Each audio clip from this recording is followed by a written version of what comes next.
El régimen sionista pagará el precio. Estas fueron las palabras del presidente iraní luego de la explosión de dos bombas que dejaron más de 100 muertos en la ceremonia de homenaje por el cuarto aniversario de la muerte del general Qasem Soleimani.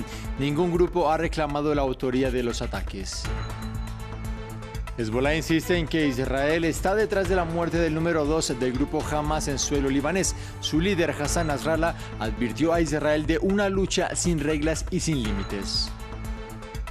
El Partido Republicano eleva la cuestión migratoria en la campaña presidencial de Estados Unidos. Mientras el presidente de la Cámara de Representantes visitó la frontera sur con México, los legisladores de la formación conservadora avanzan con su intento de llevar al secretario de Seguridad Nacional a un juicio político.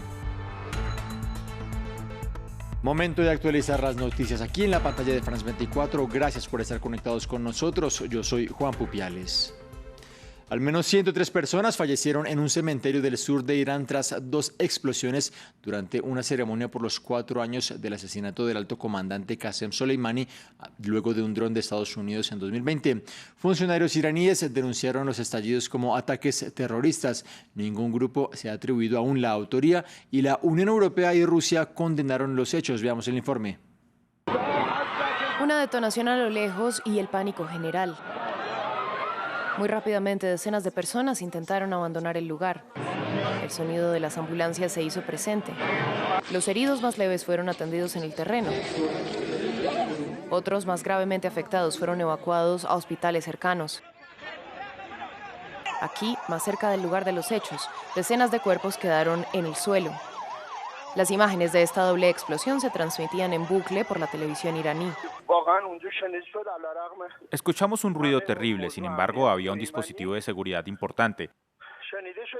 Estamos en el proceso de investigar, estamos en el proceso de evacuación de los heridos. Hay mucha gente, es muy difícil acceder al sitio. Este 3 de enero, funcionarios e iraníes anónimos se habían reunido por cientos cerca de la mezquita Saheb al-Saman en Kermán, una ciudad al sudeste de Irán. Habían venido a recordar en su tumba al general Qasem Soleimani, hombre clave del régimen iraní, que fue asesinado por los estadounidenses hace 4 años en Irak. Según la agencia local Tasnim, las dos explosiones fueron causadas por bombas escondidas en 2 bolsas.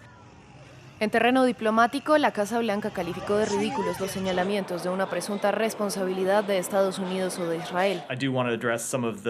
Quiero referirme a algunos de los irresponsables señalamientos que he visto circulando y decir que en primer lugar Estados Unidos no estuvo involucrado y cualquier sugerencia de lo contrario es ridícula. Y segundo, que no tenemos razones para pensar que Israel estuvo involucrado en estos hechos.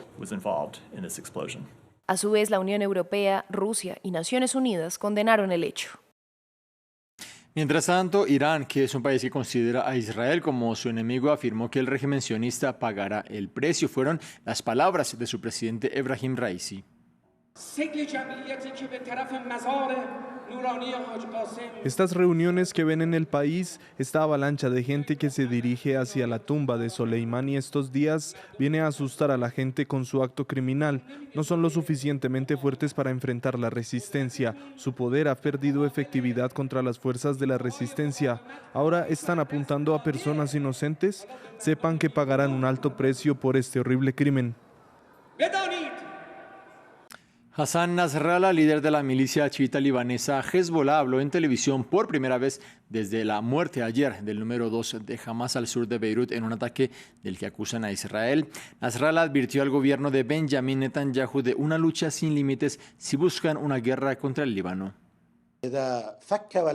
Si el enemigo piensa en librar una guerra contra el Líbano, lucharemos sin restricciones, sin reglas y sin límites. ¿Saben a qué me refiero? Quien considere ir a la guerra contra nosotros simplemente se arrepentirá. La guerra contra nosotros será muy, muy costosa.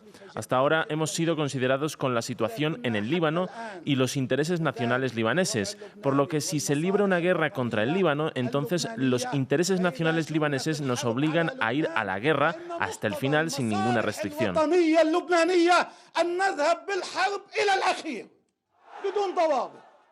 Las preocupaciones en el Mar Rojo aumentan luego de que 18 compañías navieras confirmaran que evitarían pasar por el estrecho de Bab al-Mandab por los ataques de los rebeldes hutíes de las últimas semanas como medida de apoyo a la causa de Hamas en Gaza. Esta decisión se da a pesar del refuerzo de la seguridad que garantizó Estados Unidos en la zona y supone un incremento de los costos de buena parte del comercio mundial. Nos amplía Álvaro Cordero. La crisis por los ataques hutíes a barcos en el Mar Rojo parece no cesar. El Consejo de Seguridad de Naciones Unidas pidió en su primera reunión de 2024 que los ataques a embarcaciones comerciales finalizaran. Esto después de que 18 compañías navieras anunciaran el desvío de sus navíos por la ruta que va por el sur de África, algo que tiene consecuencias. Un número significativo de compañías, alrededor de 18 compañías navieras, ya han decidido desviar sus buques alrededor de Sudáfrica para reducir los ataques a los barcos. Y por supuesto, el impacto que esto tiene sobre los marinos en particular. Un viaje por esta ruta alternativa supone 10 días más de trayecto y en torno a $1 millón de gastos por cada barco. Algo significativo, ya que se estima que cerca de un 12% del comercio mundial pasa por el Mar Rojo, especialmente de Medio Oriente hacia Europa. Los ataques iniciaron en noviembre como apoyo a la causa de Hamas en Gaza y para presionar a la comunidad internacional. Y en los últimos días la tensión aumentó luego de que se registraran unos nuevos ataques hutíes en la zona, que fueron impedidos gracias al despliegue militar de Estados Unidos, pero que siguen asustando a las grandes compañías.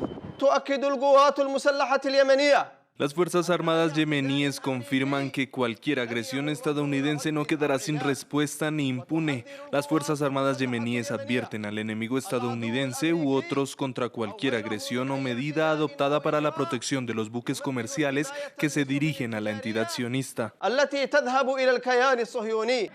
Los hutíes controlan aproximadamente el 30% de Yemen, un país en guerra civil, y son aliados de Irán y sus intereses en la región. En Estados Unidos, los republicanos insisten en llevar la cuestión migratoria a la primera plana de la campaña presidencial. Este miércoles, el presidente de la Cámara de Representantes, Mike Johnson, visitó la frontera sur con México, mientras que en el Congreso avanza un intento para llevar al secretario de Seguridad Nacional, Alejandro Mayorkas, a un juicio político bajo la acusación de crear una emergencia nacional. Desde Washington, nuestro corresponsal Cristóbal Vázquez nos amplió en el siguiente informe. El presidente de la Cámara de Representantes, Mike Johnson, lideró una visita de más de 60 congresistas republicanos a Eagle Pass, Texas, un pueblo en la frontera con México, para presionar al gobierno de Biden a tomar medidas más drásticas para detener el flujo migratorio hacia Estados Unidos. Desde Texas le advirtieron a Biden que además de frenar la ayuda a Ucrania e Israel, dejarían al gobierno sin fondos si es necesario hasta que Biden no haga algo para controlar la situación migratoria. Diciembre fue el mes con más arrestos registrados en la historia reciente. 250,000 migrantes fueron detenidos por la patrulla fronteriza, según fuentes citadas por el Wall Street Journal. Paralelamente, el Comité de Seguridad Nacional de la Cámara de Representantes anunció que avanzará con el proceso de destitución de Alejandro Mayorkas, secretario de Seguridad Nacional, argumentando que las altas cifras de migración ilegal están vinculadas a las políticas de Mayorkas. La primera audiencia será el 10 de enero y los próximos días se conocerán más testigos. Si la Cámara Baja, controlada por republicanos, impugna a Mayorkas, es muy probable que el Senado, controlado por demócratas, no sigan adelante con el proceso de destitución del secretario de Seguridad Nacional, Alejandro Mayorkas. El gobierno argentino detuvo a 3 personas en una operación con la que asegura haber neutralizado la llegada de una posible célula terrorista al país. Se trata de 3 ciudadanos de origen sirio y libanés, incluyendo a un portador de pasaportes de Venezuela y Colombia. Los arrestos fueron realizados a finales de diciembre y se dieron a conocer hoy por la ministra de Seguridad, Patricia Bullrich.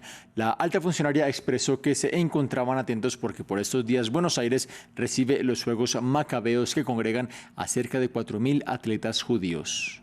Se han tomado todas las medidas de investigación de rigor para estos temas y las 3 fueron detenidas en lugares distintos justamente para analizar sus movimientos. No fue los 3 en el aeropuerto, uno solo. Así que ahora hay una investigación, veremos si efectivamente es una célula que venía a la Argentina o tiene otra connotación. Ponemos fin así a esta emisión. La información continúa aquí en France 24 y también en france24.com.